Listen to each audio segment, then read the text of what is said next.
ममता भूया को जनता ने अपार मत दिया। मत का मिस यूज ईवीएम से किया गया और हमारे अमित शाह ने वो पूरे डीसी को, हर जगह के डीसी को फोन करके 151 आईएएस को फोन करके डराए धमकाए। उसी का परिणाम अभी तक है। अभी हमारा 11 राउंड है। हमको अभी भी आशा है कि हमारी ममता भूया 50,000, 20,000, 50,000 से कम में तो हम लीड नहीं करेंगे। और वोट आपका आ नहीं रहा है तो क्या लग रहा है, बीच में कुछ हो सकता है? हाँ जरूर, ईवीएम में कोई गड़बड़ी होगा। इसी चलते तो वोट हम लोग के इतना अधिक पड़ा है, पता नहीं चल रहा है कि वोट कहाँ चल गया। बीजेपी के ऊपर जो आरोप लगता था ईवीएम का खेला हो रहा है, क्या ये भी यहाँ पर हो रहा है? हाँ ये भी तो लग रहा है, कि इतना सारा हम लोग के सपोर्ट मिला तो वोट तो आना चाहिए। तो ऐसे कैसे हो रहा है? तो ईवीएम में जरूर खेला है। ईवीएम जेडी अपने क्षेत्र में मेहनत कर रही थी, कहीं ना कहीं उनके हाथों से जो है अभी का अप टू डेट जो 7वां 8वां राउंड का जो अप टू डेट आ रहा है, उससे कहीं ना कहीं उनका सीट जो है निकलता हुआ नजर आ रहा है। आपको अप टू डेट हम आपको जानकारी देते हैं। इसके बाद हम जो अभी जहां पर बैठे हुए हैं, आरजेडी के काफ़ी समर्थक लोग यहां पर मौजूद हैं, हम लोग बात करेंगे। लेकिन अभी जो है जो भारतीय जनता पार्टी के जो उम्मीदवार थे बीडी राम, हालांकि लगातार वो 2 बार यहाँ से संसद रह चुके हैं। उनका अगर वोट की बात करें तो टोटल अगर बात करें 3,24,839 वोट उनके खाते में अभी प्राप्त हो चुके हैं। जो अगर सेकेंड स्थान पर बात करें तो ममता भूया जो आरजेडी उम्मीदवार, इंडिया गठबंधन की उम्मीदवार थी, उनका 2,01,612 वोट यानी 1,23,227 वोट से जो है वो पीछे चल रही है कमेश्वर बेटा। ये देखिए पलामू का जो है कहीं ना कहीं लोग ये बोला करते हैं तिनकोनीय जो है यहाँ पर चुनाव चल रहा है, लेकिन साफ तौर पर ये तिनकोनीय नहीं है बल्कि एक कांटे की टक्कर की लड़ाई यहाँ चल रही है। कमेश्वर बैठा दूर दूर तक नजर नहीं आ रहे हैं। कमेश्वर बैठा की अगर बात करें तो 14,722 वोट अभी तक प्राप्त हुए हैं। इसके बाद लगातार उनके और जो उम्मीदवार हैं उनका बहुत कम आंकड़ा सामने आ रहा है। काफ़ी लोग जो हैं आरजेडी के उम्मीदवार हैं। क्या लग रहा है जिस हिसाब से अभी आंकड़े निकल के बाहर आ रहे हैं, उस हिसाब में कहाँ आरजेडी कहाँ तक नजर आ रही है? अभी तो शुरुआत है। हाँ, 6ठा 7वां राउंड तक हमेशा आरजेडी पीछा ही रहा जी। उसके जैसे गांव का पिटारा जब खुलता है ना, जिसको हम लोग गांव के पिटारा बोलते हैं, तो उसमें आरजेडी दिखाएगा रहा। अब आरजेडी गांव में है, अब गांव से निकल कर अब आने के लिए तैयार है। अच्छा, ये इलेक्शन जिस समय हो रहा था, वोटिंग चल रहा था, लोग प्रचार प्रसार कर रहे थे, बीडी राम का विरोध काफ़ी हो रहा था, लेकिन विरोध एक अलग हो जाता है, लेकिन इनका जब आंकड़ा देखा जा रहा है तो कहीं ना कहीं पहाड़ छूता हुआ नजर आ रहा है। तो ये समीकरण क्या है, समझ में नहीं आ रहा। लोग विरोध भी कर रहे हैं, वोट भी दे रहे हैं। ऐसे तो हमेशा पलामू में विकास का मुद्दा रहा, लेकिन पता ये समझ में नहीं आ रही है कि बीडी राम का जो प्यार मोहब्बत आज जो शहर का लोग बनाए हैं, क्या मुद्दा रहा। लेकिन हम लोग का आरजेडी का मुद्दा जो है हमेशा विकास की रहा। अब विकास की मुद्दा पर हम चुनाव लड़े हैं, अब विकास की मुद्दा नजर आएगी और इनका जहाँ तक करवा है वो साफ साफ यहाँ नजर आ रही है, वो यहीं तक रहेंगे। अच्छा, ये शहरी ग्रामीण सिर्फ आश्वासन देने के लिए है या सचमुच में कुछ समीकरण भी है? अब तो चुनाव परिणाम के बाद ही पता चलेगा। ऐसे तो हम लोग विकास पर विश्वास रखते हैं। आरजेडी परिवार जब भी जो भी काम करती है विकास के लिए करती है। अच्छा, लगातार बीजेपी के जो है लोग विरोध करते हैं, जो बीजेपी जो है ईवीएम का खेला करती है, तो क्या पलामू में भी कुछ समझा जा सकता है क्या? जिस हिसाब से उनका विरोध चल रहा था, विरोध के बावजूद भी उनका आंकड़ा बढ़ता हुआ नजर आ रहा है, तो क्या है ये?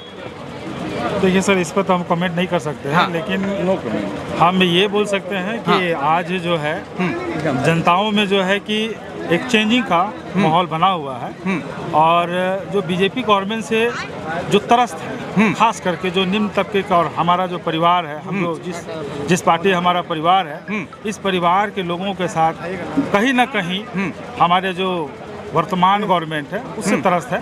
इसलिए सारी जनताओं में ये आक्रोश है कि हम इस बार बदलाव की आंधी को लाएं और बदलाव होगी। रही बात अभी तो बदलाव कैसे होगा? अभी का आंकड़ा तो नहीं बता रहा सर। अभी आंकड़ा तो 1,23,000 से ममता भूया पीछे चल रही है। सर हम ये तो अभी वर्तमान में मात्र 6ठा राउंड चल रही है। आपको पता होगा कि यहाँ पर 22 टेबल पर आज काउंटिंग होने वाली है। अभी हमारे पास लगभग 16 से 17 राउंड की भी गिनती बाकी हुई है।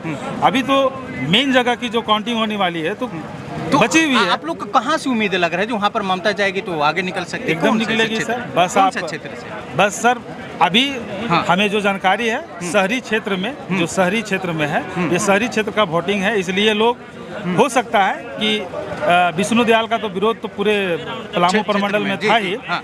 लेकिन कुछ लोग जो है कि मोदी को आइडल बना के उनको वोट दिया होगा, लेकिन जो वर्तमान सांसद का अगर विरोध कर रहे हैं और अगर बदलाव चाह रहे हैं तो ममता भूया के पक्ष में जरूर वोट आएगा और हम विजय हासिल करेंगे। ममता भूया का उम्मीद जताया जा रहा है, लेकिन इस बार अभी के जो है 1,23,000 से पीछे चल रहे हैं, क्या और लग रहा है?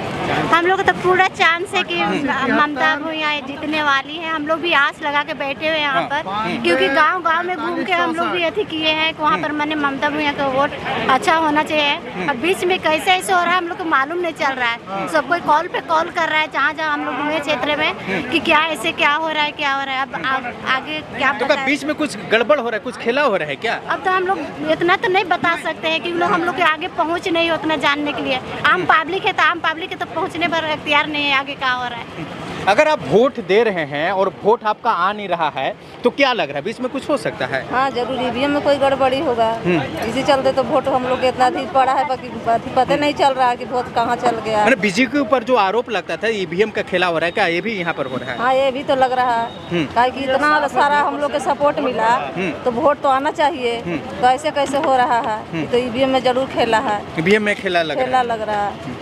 है। अगर ईवीएम हटा दिया जाए तो वो सही रहता, ईवीएम में हटा दिया जाए तो। क्या पूरा क्षेत्र से ममता भूया को वोट प्राप्त हुआ? बहुत प्राप्त हुआ है, लेकिन यहाँ नजर नहीं आ रहा। नहीं नजर आ रहा। हम लोग पूरा क्षेत्र में घूमे हैं, पता किए हैं, हर जगह से ममता भूया का वोट है। तो अब क्या लग रहा है, आगे का समीकरण क्या लग रहा है पलामू का? देखिए हम लोग तो आस लगा के बैठे हुए हैं, यदि ईवीएम में कोई गड़बड़ी नहीं होगा तो हम लोग को निश्चित जीत है। हाँ पूरा चांस है, मीडियम में गड़बड़ी नहीं होगा तो पूरा चांस है हम लोग का।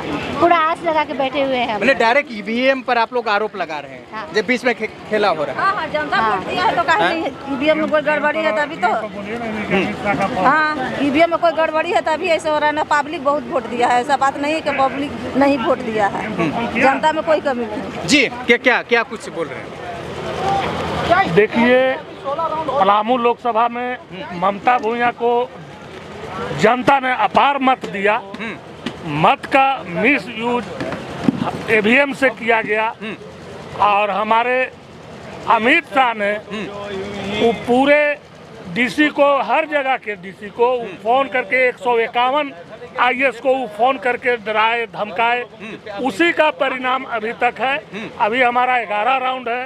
हमको अभी भी आशा है कि हमारी ममता भूया 50,000, 20,000, 50,000 से कम में तो हम लीड नहीं करेंगे। आने वाला समय अभी 11 राउंड है, 11 राउंड में क्या होगा वो आपको टाइम बताएगा, समय बताएगा। तो अभी भी उम्मीद है? अभी भी उम्मीद है हमारे। जनता जिस हिसाब से ममता तो अदर पार्टी वाला बम पटाखा फोड़ना चालू कर दिया। अगर अदर का उसका हम हिस्सा नहीं करेंगे, उसका हम देख कर कुछ नहीं बोल सकते हैं, इसलिए कि उसका अपना अभी लीडिंग है। अदर बम पटाखा फोड़े या जो भी सिर फोड़े वो उसका कर रही है। हमारा अभी भी है कि ममता भूया को जनता जिस हिसाब से वोट दिया, खुल करके दिया, और आज जितना भी टेंट में जनता है इन्होंने आशा लगा के ही बैठा है कि हमें ममता भूया हमारी 50,000 से 1 लाख से वोट से जीतेंगी। अभी 11 राउंड बाकी है। चलिए कहीं न कहीं धीरे धीरे जो है मामला साफ होता हुआ नज़र आ रहा है। आपको ये हम बता दें क्योंकि झारखंड का कई ऐसे सीट है जो हॉट रहा है और वहाँ पर भी कहीं न कहीं सीट जो है खाते से हटता हुआ नज़र आ रहा है। लेकिन फिलहाल पलामू का अगर हम बात करें तो पलामू में बीडी राम का जो आंकड़ा है लगातार पहला राउंड से लेकर अभी लगभग 8 राउंड कंप्लीट हो चुके हैं, लगातार बढ़ता हुआ नज़र आ रहा है। देखना ये होगा कि ये राउंड लगातार बढ़ता हुआ नजर आएगा या फिर ममता भूया के खाते में भी कुछ नजर आएंगे। लोगों का एक आरोप है जी, लगातार बीजेपी के ऊपर एक आरोप लगा करता था जी ईवीएम का खेला जा रहा है। यहाँ पर भी आरजेडी के लोग जो है कहीं न कहीं यही आरोप लगा रहे हैं।